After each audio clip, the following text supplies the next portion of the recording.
1266 से लेकर के 1287 तक इस देश पर जिसने हुकूमत की, उसी सुल्तान गयासुद्दीन बलबन का हम मकबरा आपको दिखा रहे हैं। और ये जो आप स्ट्रक्चर देख रहे हैं, इस स्ट्रक्चर के ऊपर बड़ा ज़बरदस्त आलीशान गुंबद हुआ करता था किसी ज़माने में। ये बीघों में फैला हुआ है इनका ये किला, और इनका ये मकबरा अब तो खंडर में तब्दील हो चुका है। तो दिल्ली के महरौली शरीफ में इस वक्त हम मौजूद हैं, और महरौली शरीफ में हिंदुस्तान की दूसरी सबसे बड़ी दरगाह कुतुबुल अक़ताब हज़रत ख्वाजा कुतुबुद्दीन बख्तियार काकी रहमतुल्लाह अलैह की दरगाह है। उसके अलावा महरौली शरीफ में बहुत सारी तारीख़ी शख्सियात हैं, तारीख़ी किले भी हैं। सबसे पहले मुसलमानों की जो हुकूमत कायम हुई थी हिंदुस्तान में, वो इसी महरौली शरीफ में कायम हुई थी। महरौली शरीफ में ख़ानदान गुलामा से दिल्ली सल्तनत का आगाज़ होता है।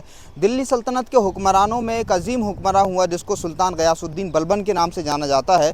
सुल्तान गयासुद्दीन बलबन का मकबरा दिल्ली के महरौली शरीफ में जो आर्कोलॉजिकल पार्क है उसी में मौजूद है। हम वो मकबरा भी आपको दिखाते हैं, और गयासुद्दीन बलबन का इतिहास है उसके बारे में भी आपको बताएंगे। लेकिन सबसे पहले आप ये देख लें, यहीं पर दरगाह जमाली कमाली है, और दरगाह जमाली कमाली के बराबर में ये मस्जिद है जो हज़रत शेख जमाली रहमतुल्लाह अलैह ने बनवाई थी। उसके अलावा ये जो पूरा खंडर आप देख रहे हैं, किसी ज़माने में ये सुल्तान गयासुद्दीन बलबन और किला हुआ करता था, और यहीं से जो है देश पर हुकूमत की जाती थी। तो किसी ज़माने में इन इमारतों की एक बड़ी ज़बरदस्त शान और शौकत रही होगी, लेकिन अब तो ये सब खंडर में तब्दील हो चुके हैं। अब आइए मैं आपको सुल्तान गयासुद्दीन बलबन का मकबरा दिखाता हूँ। इस मकबरे की बहुत सारी खसूसियात हैं, जिनमें से एक खसूसियत यह है कि हिंदुस्तान की पहली इस्लामी महराब जो है वो यहीं पर बनाई गई थी। वो महराब भी हम आपको दिखाएंगे। साथ ही आप ये देख लीजिए, अब ये खंडर हो चुका है, लेकिन ऐसा बताया जाता है कि सबसे पहले हिंदुस्तान में जो गुंबद बना था बाज़ाब्ता, वो इसी इमारत के ऊपर बना था। यानी जो सुल्तान गयासुद्दीन बलबन जिनका मकबरा है नीचे, उन्हीं के मकबरे पर जो गुंबद बना था हिंदुस्तान का सबसे पहला और मजबूत गुंबद जो है वो यहीं पर बना हुआ था। तो अब तो ये इमारतें चूँकि खंडर में तब्दील हो चुकी हैं, तो वो रौनक यहाँ पर बाकी नहीं है, लेकिन अभी भी कुछ ना कुछ आसार यहाँ पर बाकी हैं। गयासुद्दीन बलबन एक ऐसा हुक्मरान था जिनके बाप दादा तो हुक्मरानों में से ही थे, लेकिन गयासुद्दीन बलबन के वालिद को मंगोलों ने शिकस्त दे दी थी और गयासुद्दीन बलबन को कैद कर लिया था। जब गयासुद्दीन बलबन को कैद कर लिया मंगोलों ने, तो एक ख्वाजा जमालुद्दीन बसरी थे, उन्होंने गयासुद्दीन बलबन को ख़रीद लिया था, और बलबन को ख़रीद करके उन्होंने अपना ग़ुलाम बना लिया।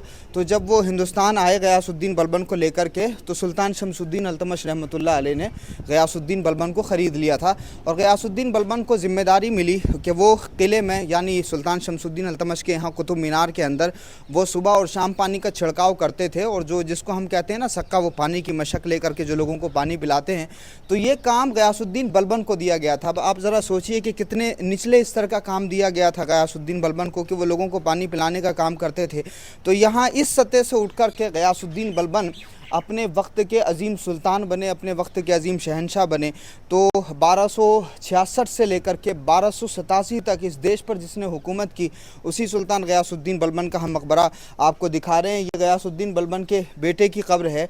यहाँ पर कुछ ना कुछ आसार अभी बाकी हैं। अरबी में बहुत सारी इबारतें लिखी हुई हैं, ला इलाहा इल्लल्लाह मुहम्मदुर रसूलुल्लाह, अल्लाह पाक का नाम लिखा हुआ है। उसके अलावा चूँकि हर कब्र के ऊपर आपको कुछ ना कुछ निशानात इस तरह के दिखाई देंगे, आयतुल कुर्सी वगैरह वगैरह लिखी होती है। उसी तरह से ये नीचे भी बहुत सारे इस्लामी आसार आप देख सकते हैं। तो ये जो महराब की हम आपसे बात कर रहे थे, वो महराब भी हम आपको दिखाते हैं। ये जो आप महराब देख रहे हैं, इसके बारे में कहा जाता है कि ये इस तरह की जो महराबें थीं, सबसे पहले इसी किले में बनी थी और इसी मकबरे में बनी थी। ये आप महराबें देख सकते हैं यहाँ पर। और ये जो आप स्ट्रक्चर देख रहे हैं, इस स्ट्रक्चर के ऊपर बड़ा ज़बरदस्त आलीशान गुंबद हुआ करता था किसी ज़माने में, लेकिन चूँकि ज़माना बीत गया और लंबा ज़माना हो गया सुल्तान गयासुद्दीन बलबन को दुनिया से गुज़रे हुए और इस मकबरे को बने हुए, तो वो हालात के उतार चढ़ाव ने वो जो गुंबद था वो ख़त्म कर दिया। तो वो ख़त्म हो गया पूरी तरह से। अब कुछ आसार यहाँ पर बाकी हैं। गयासुद्दीन बलबन ने 1266 से लेकर के 1287 तक दिल्ली में हुकूमत की, और गयासुद्दीन बलबन को एक इंसाफ पसंद हुक्मरान के तौर पर देखा जाता है, और उन्होंने अपने ज़माने में घोटालों का ख़ात्मा किया, नाइंसाफ़ी का ख़ात्मा किया, जुल्म का ख़ात्मा किया। सुल्तान शमसुद्दीन अल्तमश रहमतुल्लाह अलैह ने उनको चुना था, और अल्तमश की पसंद थे सुल्तान गयासुद्दीन बलबन। उसी वजह से वो नासिरुद्दीन महमूद शाह के बाद में जो है इस हिंदुस्तान के हुक्मरान बने। तो गयासुद्दीन बलबन की तारीख़ में एक अजीम वाक़या ये भी मिलता है कि उन्होंने इतने लंबे ज़माने तक जो हिंदुस्तान में हुकूमत की, उसकी बुनियादी वजह ये थी कि एक मरतबा ये शिकार करने के लिए निकले, तो अपना तीर जब इन्होंने चलाया तो शिकार यानी जो जानवर था वो तो नहीं मरा, वहीं पर एक बच्चा जो है अपनी बकरियाँ चरा रहा था। तो वो चरवाहा जो है इसके यानी गयासुद्दीन बलबन के तीर से मर गया। अब जब करीब गए तो देखा कि वो बच्चा तो मर गया। तो तलाश किया गया कि साहब ये बच्चा किसका था, तो पता चला कि एक बूढ़ी माँ का यही एक आसरा था और वही एक बच्चा था जो अपनी माँ की खिदमत करता था और अपनी माँ के खाने पीने का इंतज़ाम करता था। तो सुल्तान गयासुद्दीन बलबन को बड़ा अफसोस हुआ और गयासुद्दीन बलबन ने ये किया कि अपने आप को काजी के हवाले कर दिया, अपने आप को काजी के हवाले कर दिया। और उस माँ को भी बुलाया गया और काजी से कहा कि जी जो भी अदालत में मुकदमा है उसको चलाया जाए।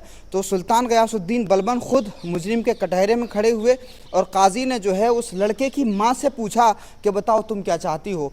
तो उस माँ ने ये बात कही कि जब इतना मुनसिफ हुक्मरान है तो मैं कैसे इसको ज़ाय कर दूं, मेरा बेटा तो चला गया और गलती बादशाह ने तस्लीम कर ली है, आज से ये बलबन ही ये मेरा बेटा है। तो उस बूढ़ी माँ ने, उस गरीब माँ ने सुल्तान गयासुद्दीन बलबन को अपना बेटा बना लिया था। और गयासुद्दीन बलबन इंसाफ के इतने सख्त पाबंद थे कि गयासुद्दीन बलबन ने अपने आप को मुजरिम के कटहरे में खड़ा किया। तो जब ये गयासुद्दीन बलबन ने अपने आप को उस कटहरे में खड़ा किया तो जब वो माँ ने ये बात कह दी कि जी मैं अपना बेटा बनाती हूँ और इसको माफ़ करती हूँ, तो काजी ने कहा कि अगर तुम यहाँ पर, गयासुद्दीन बलबन से कहा काजी ने कि अगर तुम यहाँ पर अपनी बादशाहत दिखाते तो मैं इस औरत के हवाले तुम्हें नहीं करता बल्कि ख़ुद ही तुमको मारने का हुक्म दे देता।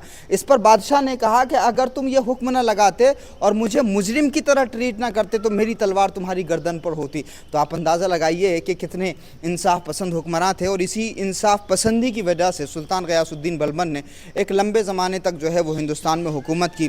और बहुत सारे चैलेंजेस जो थे इनकी हुकूमत के ज़माने में, उन चैलेंजेस का बड़े ही ज़बरदस्त तरीके से, सिंसियरिटी से उनका ख़ात्मा किया और एक लंबे ज़माने तक इंसाफ की जो हुकूमत थी वो यहाँ पर कायम रखी। ख़ानदान गुलामा का एक अजीम हुक्मरान था ये सुल्तान गयासुद्दीन बलबन। ये बीघों में फैला हुआ है इनका ये किला और इनका ये मकबरा अब तो खंडर में तब्दील हो चुका है। ये जो इमारतें आप देख रहे हैं उस ज़माने में चूँकि मंगोलों के हमले बहुत ज़्यादा होते थे और मंगोलों के हमले ख़तरनाक होते थे, तो उस ज़माने की जो इमारतें बनी है वो मुग़लों के दौर की इमारतों की तरह नहीं है। उस ज़माने की इमारतें डिफेंस को जहन में रख कर के ज़्यादा बनाई जाती थी। तो इस वजह से इन इमारतों में आपको खूबसूरती कम दिखाई देगी, लेकिन बड़े बड़े पत्थर और मजबूती जो है वो इन इमारतों से आपको जो है काफ़ी बेहतर तरीके से दिखाई देगी। तो आप ये चारों तरफ खारदार पत्थर देख रहे हैं, ये बड़े बड़े पत्थर। आप सोचिए कि जिस ज़माने में इन पत्थरों को उठाने के लिए कोई बड़ी बड़ी टेक्नोलॉजी नहीं होती थी, उस ज़माने में किस तरह से इन पत्थरों को नस्ब किया गया, किस तरह का मसाला जो है वो इनमें लगाया गया और किस तरह से इनको खूबसूरती के साथ में डिज़ाइन किया गया। ये खूबसूरत मेहराबें आप देख रहे हैं जो इस्लामी निशानियों की शानदार मिसाल पेश करती हैं। तो ये सुल्तान गयासुद्दीन बलबन का मकबरा है। अगर आप कभी महरौली शरीफ आते हैं तो सरकार कुतुब पाक की बारगाह में हाज़िरी भी दीजिए। और साथ में ही जो आर्कोलॉजिकल पार्क है उस आर्कोलॉजिकल पार्क में बहुत सारी दरगाहें, मस्जिदें भी हैं और वहीं पर ये सुल्तान गयासुद्दीन बलबन का मकबरा है। बलबन के हवाले से अगर आपको भी कुछ पता हो तो कमेंट बॉक्स में हमारे साथ ज़रूर साझा कर सकते हैं। बहुत बहुत शुक्रिया हमारे साथ जुड़ने के लिए। अस्सलाम वालेकुम।